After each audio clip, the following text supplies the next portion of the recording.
Boa tarde, hoje terça-feira, 11 de fevereiro de 2014. O RN Acontece está começando na tela da Band.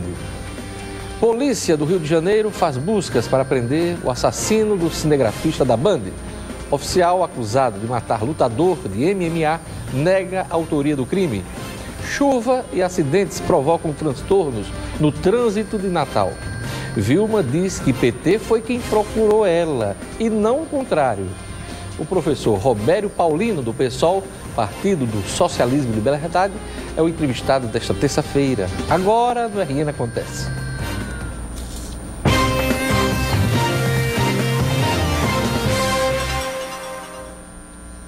A polícia do Rio de Janeiro divulgou hoje a foto do suspeito de acender o rojão que matou o cinegrafista da Rede Bandeirantes, Santiago Andrade.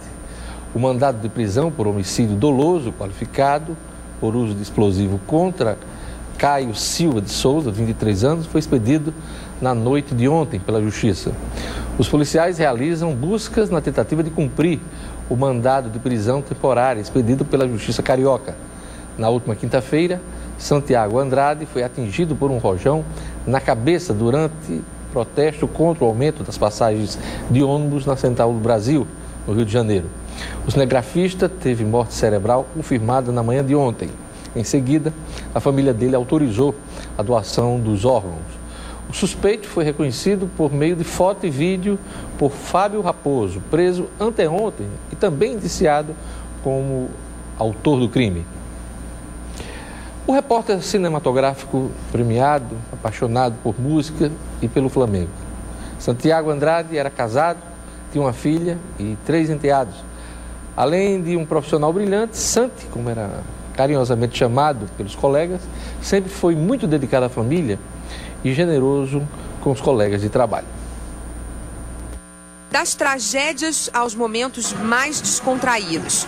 Com 20 anos de profissão, quase 10 deles na TV Bandeirantes, Santiago Andrade, de 49 anos, participou de importantes coberturas. As chuvas que deixaram centenas de mortos na região serrana do Rio em 2011.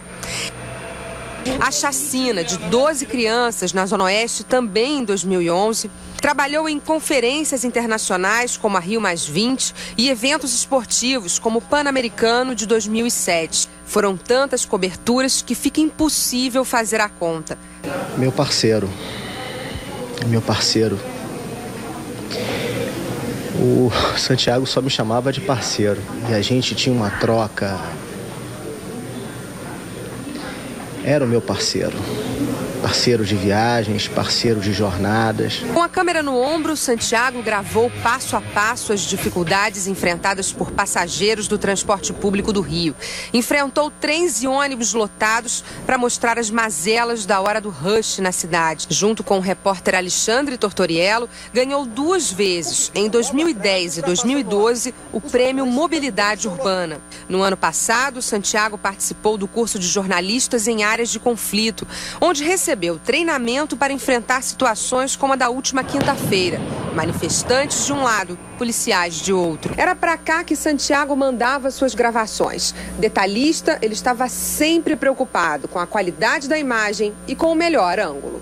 É um cara muito tranquilo, muito profissional, é uma pessoa solícita, né, disposta a ajudar as pessoas que estavam começando aí na profissão, sabe, sempre com carinho.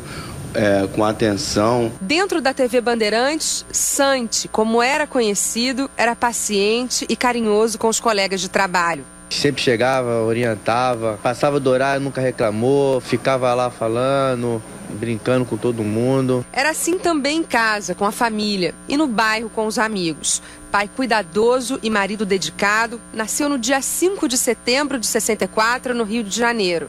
Foi criado e vivia em Copacabana. Eu cortava cabelo em Copacabana e cortava junto comigo. Toda sexta-feira a gente batia o ponto pra gente conversar. Foi uma banalidade, morreu uma coisa tão sem nexo. Um rojão vem, pega na cabeça. Infelizmente a gente perde não só um companheiro de trabalho, a A gente perde um amigo. Santiago era uma pessoa maravilhosa, uma pessoa que estava sempre de bem com a vida. Raras foram as vezes que eu vi o Santiago triste, chateado. Sempre tinha um sorriso, sempre tinha uma palavra amiga. Era um amigo muito fiel. Lutava para que a gente ficasse melhor, sempre. E isso era o que a gente pode mais dizer dele, que era um tipo de pessoa que você podia falar: Santiago, a gente vai estourar 10 horas. E ele dizia: não tem problema. Eu falo que ele tem grande participação na minha vida de jornalista na TV, porque quando eu cheguei aqui eu era do impresso e não tinha experiência nenhuma.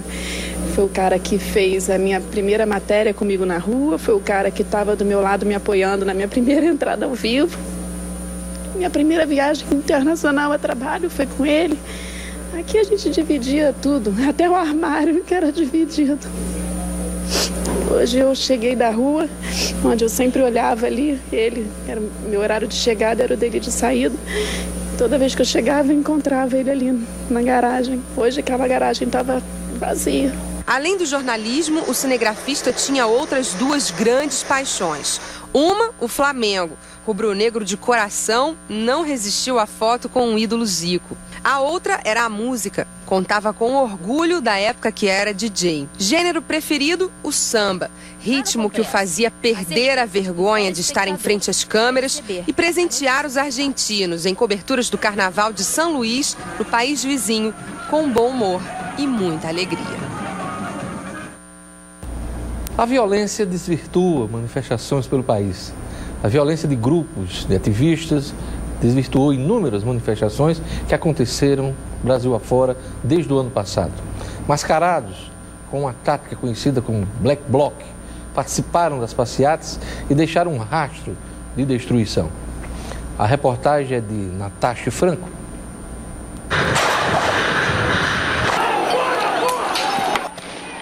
As cenas revelam a destruição e a violência das manifestações. Levei um negócio na cabeça! De lixo! Imagens que chocam e que fizeram esta jovem publicitária deixar de lado o sonho de lutar por uma causa. Raíssa participou de 2 grandes manifestações até se sentir acuada. Ficou presa num prédio com a irmã mais nova para fugir do confronto na Avenida Presidente Vargas, em junho do ano passado, quando 350 mil pessoas tomaram as ruas do Rio. Foi a violência que distorceu a realidade. Eu acredito que a gente tem que ir para a rua, que a gente tem que lutar por um país melhor, por uma cidade melhor. Eu acho que a violência acontece, mas ela não vai levar em nada, ela só vai desmoralizar os movimentos e vai fazer com que as pessoas pensem mais antes de ir e que a população não fique do lado das manifestações. E uma manifestação que não tem apoio da população, ela está fadada ao fracasso, não vai funcionar. No início, o número de pessoas só crescia. A insatisfação era geral e só alimentava a vontade por mudanças.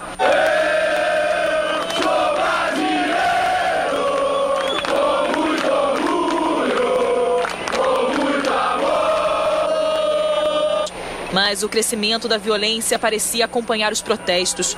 Vândalos mascarados e Black Bloc se infiltravam nas manifestações e poucas horas depois de um protesto pacífico, começavam o quebra-quebra. O que viam pela frente se transformava em arma na mão dos arruaceiros. Táticas de guerra eram usadas. Atrás das máscaras, protegiam a identidade de verdadeiros criminosos que saqueavam lojas e destruíam patrimônios históricos. Intimidações violentas se seguiram, invadiram e depredaram a Assembleia Legislativa, não deixaram a frente da casa do governador. A Câmara dos Vereadores chegou a ficar em chamas.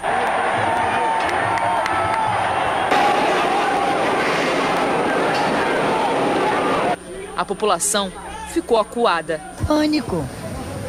O paciente, coitado, correu de camisola sangrando pelo nariz. Agressividade que só afastou as pessoas. No início até achei que deveria ir, né, como jovem que quer alguma mudança, mas acabei desistindo com os primeiros episódios, os primeiros acontecimentos. As pessoas ficam com medo, cara. Vê um blocão de pessoas correndo, Black Bloc, quebrando tudo. Aí as pessoas que vêm para manifestação ficam com medo. Acho que aquela manifestação está sendo uma maneira muito cruel.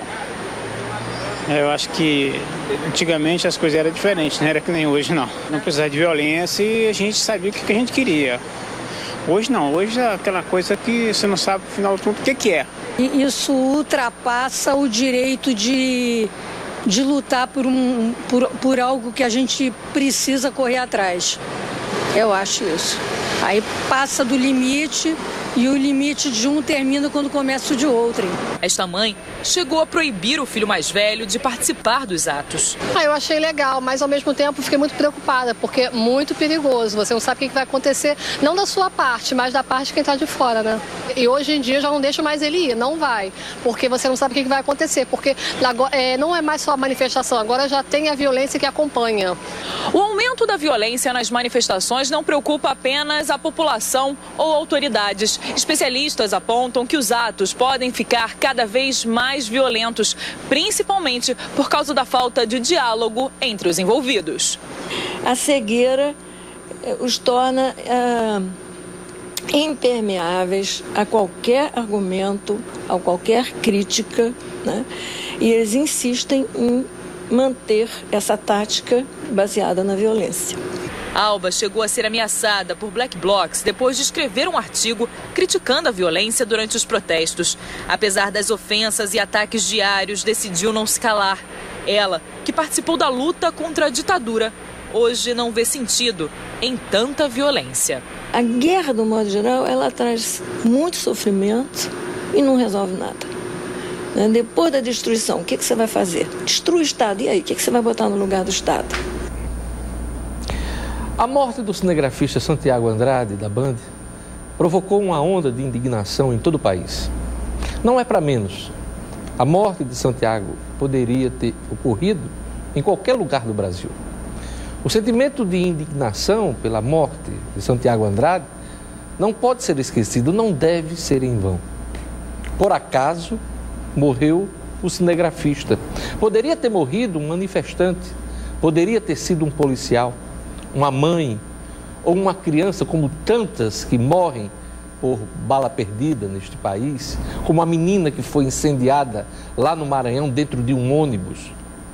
Poderia ter morrido um transeunte qualquer, um trabalhador desavisado. Aliás, Santiago Andrade era um trabalhador, era um profissional da imprensa, assalariado, que contava os dias para se aposentar e poder ficar mais tempo com a família, uma mulher e 4 filhos. Santiago era um profissional do jornalismo, que dava duro todos os dias para registrar os principais fatos, acontecimentos que ocorrem neste país, no caso, a cidade do Rio de Janeiro. Quis o destino que a primeira morte causada por vândalos, travestidos de manifestantes ou ativistas, fosse de um profissional da imprensa. Desde que as manifestações surgiram no Brasil, em meados do ano passado, profissionais de veículos de comunicação do país são desrespeitados e tratados como inimigos por grupos mais radicais. Estes radicais precisam saber que repórter, cinegrafista, fotógrafo, produtor de TV e demais profissionais do jornalismo vão para as ruas cumprir seu papel de jornalista, de comunicador, cumprindo pautas e não ordens do patrão. Repórter, cinegrafista ou fotógrafo, via de regra, não senta com o patrão. Na sua maioria, os profissionais da imprensa são trabalhadores, como qualquer um que reclama dos serviços públicos, que recebe salário baixo e que não tem qualquer acesso ao poder que corrompe e que define as regras do jogo deste país. Profissionais como Santiago, pautados para cobrir manifestações, ou tiroteio nos morros do Rio de Janeiro, ou a rebelião lá em Pedrinhas, no Maranhão, ou manifestação de Black Blocs na Arena das Dunas, aqui em Natal, correm risco todos os dias para levar informação de qualidade ao conjunto da sociedade. E a violência registrada neste caso é inaceitável. Violência de qualquer segmento, violência da polícia que reprime ou age em nome da ordem, do manifestante mais radical que agride ou destrói o patrimônio público ou privado em nome de um pseudo-protesto contra a ordem estabelecida. Não podemos aceitar a barbárie que toma conta das ruas em execuções de jovens diariamente. Nós noticiamos aqui, na ação de justiceiros, na violência da polícia que se confunde com a ação de bandidos, ou a manifestação violenta de gente que não tem respeito à vida dos outros, como é o caso destes que soltaram o rojão que matou o cinegrafista. A morte do cinegrafista Santiago Andrade deve ser lembrada como foi a de Manuel Fiel Filho, preso e morto pela ditadura militar na década de 70. Deve ser lembrada como a morte do jornalista Vladimir Herzog nos porões da ditadura. Deve ser lembrada como a morte do jovem tunisiano Mohamed Bouazizi, que ateou fogo ao próprio corpo em protesto e desencadeou a Primavera Árabe. As circunstâncias de cada uma destas mortes que eu citei agora são diferentes, mas elas têm em comum a violência que gera a indignação, que provoca a revolta e que faz uma sociedade parar para refletir e desejar uma mudança de atitude. A maioria da população brasileira deseja serviços públicos de qualidade, fim da corrupção, entre outras demandas justas. Mas esta mesma população deseja viver em paz. Que a morte de Santiago Andrade sirva de exemplo para que outras pessoas não venham a morrer em protestos pelo país afora. E como profissional do jornalismo que sou, eu me solidarizo com a família do cinegrafista da Band. Olha, a Rede Bandeirantes de televisão divulgou nota sobre a morte do cinegrafista Santiago Andrade. Diz a nota da Rede Bandeirantes: a tragédia que envolve a morte do cinegrafista Santiago Andrade e que nos deixa arrasados diante da perda de um companheiro querido é mais uma evidência de que a desordem está imperando nas ruas de nossas cidades. O desvairado que soltou a bomba assassina é um exemplar conhecido de baderneiro, como tantos que vêm espalhando o terror infiltrados entre manifestantes. A força de reação que encontram não tem sido suficiente para intimidá-los. Pelo contrário, estão cada vez mais ousados e seguros nas suas ações violentas. A Band, a Rede Bandeirantes, vai acompanhar e exigir passo a passo as investigações, o processo e a condenação desse assassino e do seu grupo. E ao fazer isto, estará solidária não só com a família de Santiago Andrade, mas com toda a família brasileira que já não suporta viver cercada de tantas e variadas ameaças, sentindo-se uma terra de ninguém. Eu vou para um rápido intervalo e volto daqui a pouquinho com o RN Acontece.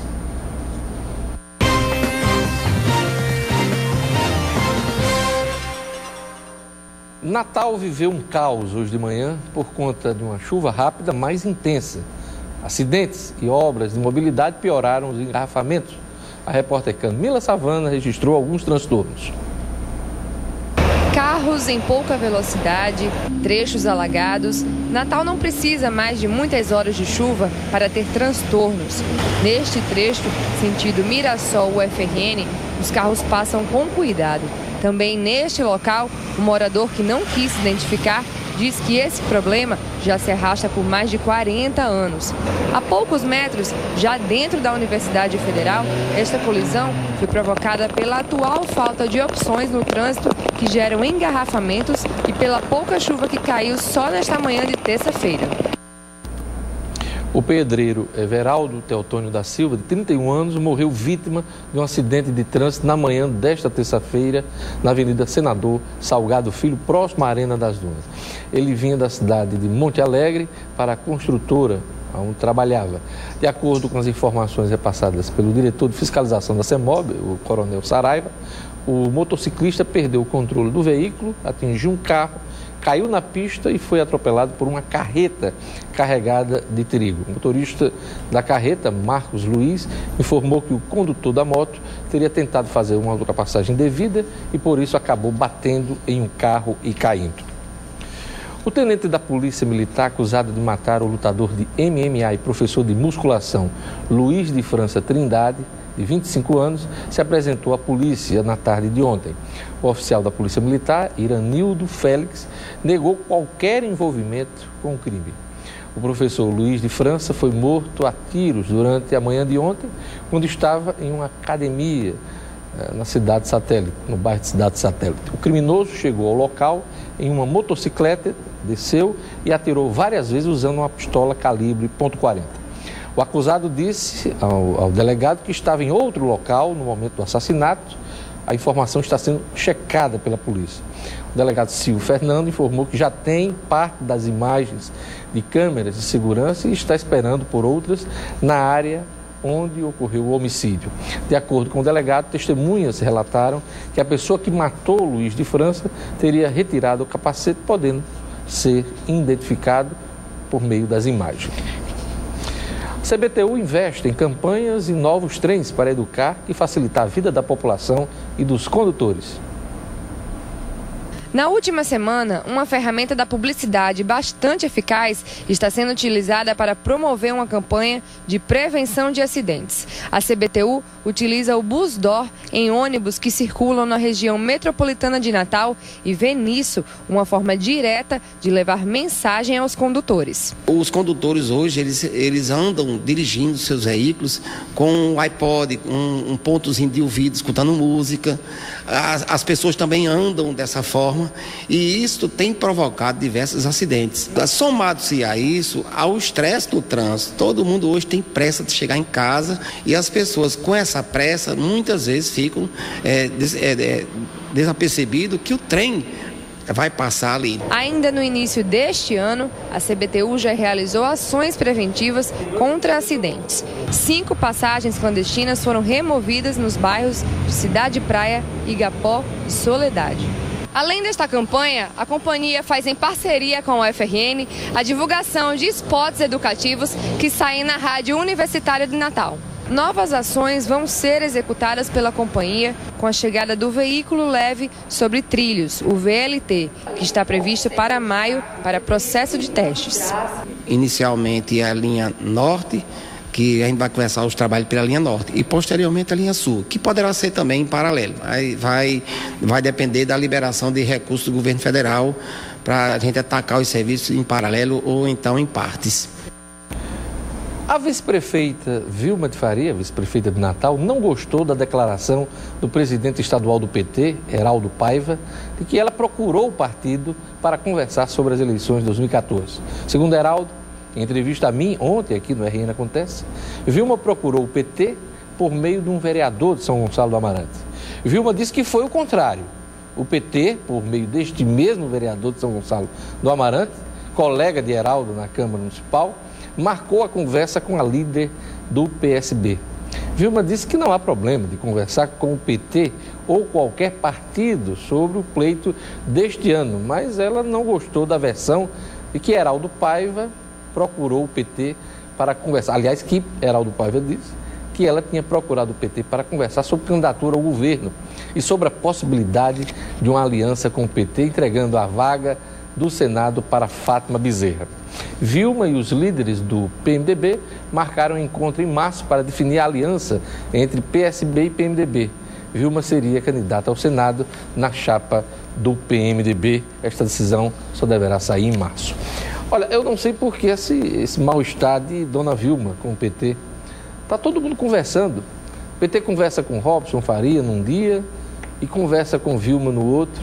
O PT pode apoiar Robson para o governo, mas também pode apoiar Vilma. Robson Faria abre diálogo com o PT no dia, no outro dia almoça com os líderes do PMDB. Então está todo mundo conversando, tentando escapar. Só em março, lá comecinho de abril, teremos uma ideia mais clara do quadro eleitoral do Rio Grande do Norte. Até o prazo da desincompatibilização de Garibaldi Filho, ministro da Previdência, dia 4 de abril, tudo pode acontecer. Vilma, por exemplo, está esperando apenas o 4 de abril para ver se Garibaldi fica no ministério ou sai. Se sair, é sinal que Garibaldi pode concorrer ao governo. Aí ela está fora da disputa do governo e depende dos PMDBistas para emplacar a provável candidatura ao Senado da República. Se Garibaldi ficar no ministério, Vilma fica de melé bêbado no jogo de cartas da eleição e coloca a faca nos peitos de Henrique. Ou dá ou desce, neném. Esse povo já traiu, esse povo já foi traído, todo mundo desconfia da palavra do outro. Na hora de fazer um plano de saúde para a sua família, invista no plano que investe em você. O Apvida já conta com a maior estrutura em assistência médica de todo o Norte e Nordeste. E não para de crescer. Faça a escolha de mais de 2.400.000 pessoas e aproveite toda a tecnologia, segurança e qualidade para manter sua saúde sempre em alta, hein? E tudo isso por um preço bem pequeno. Ligue agora mesmo para o 3220-5021. Eu vou repetir, 3220-5021 e garanta seu plano. A Apvida, saúde ao seu alcance. Olha, no próximo bloco eu vou entrevistar o professor Robério Paulino, do Partido Socialismo e Liberdade. O PSOL, né? Pois é, Robério é o nome do PSOL para o governo. Eu volto em instantes com o RN Acontece.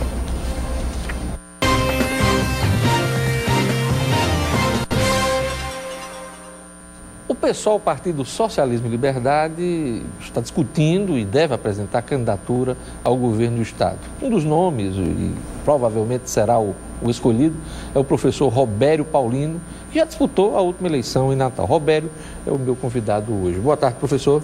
Boa tarde, Diógenes. Boa tarde aos telespectadores que estão em casa. Quando é que o PSOL bate o martelo e define o candidato que provavelmente deverá ser o senhor? Diógenes, o PSOL é um partido essencialmente democrático, né? Eu sou, no momento, um dos pré-candidatos internamente ao partido. Nós temos uma maioria constituída, mas o PSOL vai cumprir os rituais internos como um partido de vocação muito democrática. Nós vamos promover um processo interno de prévias entre março e abril. E final de março, comecinho de abril, eu acho que essa discussão está encerrada e o candidato formalmente será apresentado. Além do seu nome, quantos estão disputando? Mais três nomes existem, digamos, na discussão interna, né?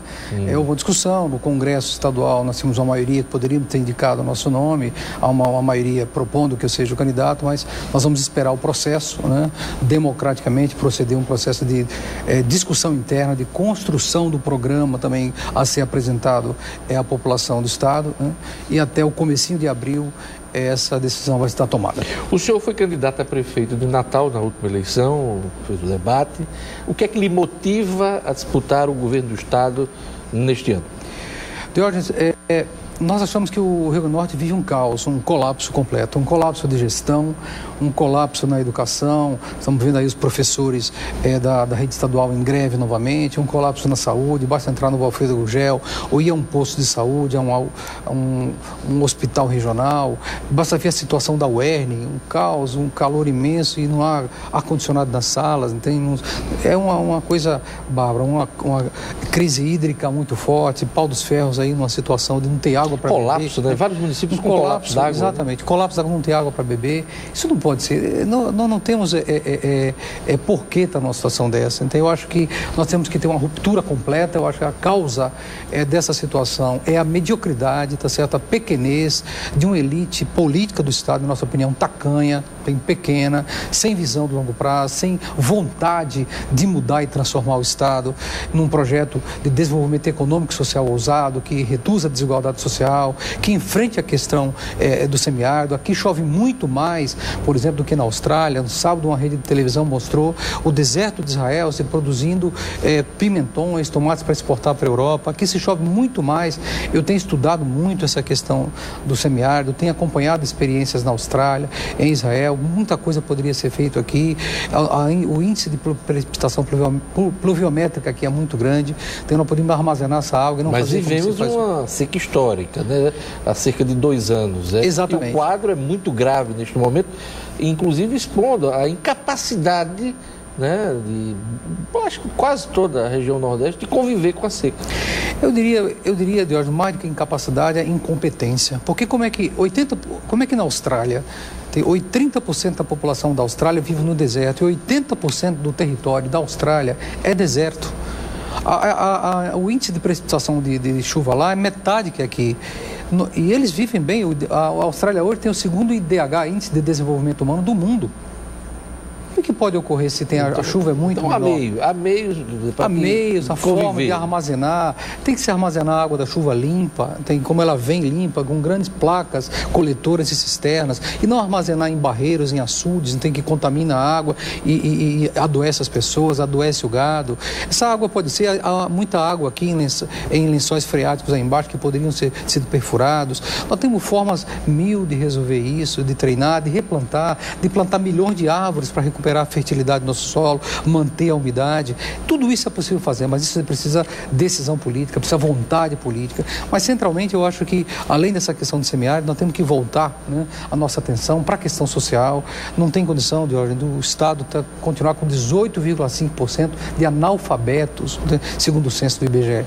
Os partidos tradicionais, né, falam em coalizão de forças para enfrentar também este caos. Eles fazem o mesmo diagnóstico que o pessoal está fazendo em relação ao atual governo. Qual é a diferença? A diferença é que todos eles jogam o mesmo jogo. Todos eles, o senhor Robson Faria, vice da Rosalba. Esses velhos governantes que estão aí, o PMDB é aliado no governo federal e com qualquer governo que lhe dê mais. O fisiologismo, a troca de apoio por secretarias, por cargos, comissionados na esfera federal, estadual. O PMDB apoiando a Rosalba até pouco tempo, está aí no governo, o senhor Henrique declarando apoio a Rosalba e não desgruda, né, do governo.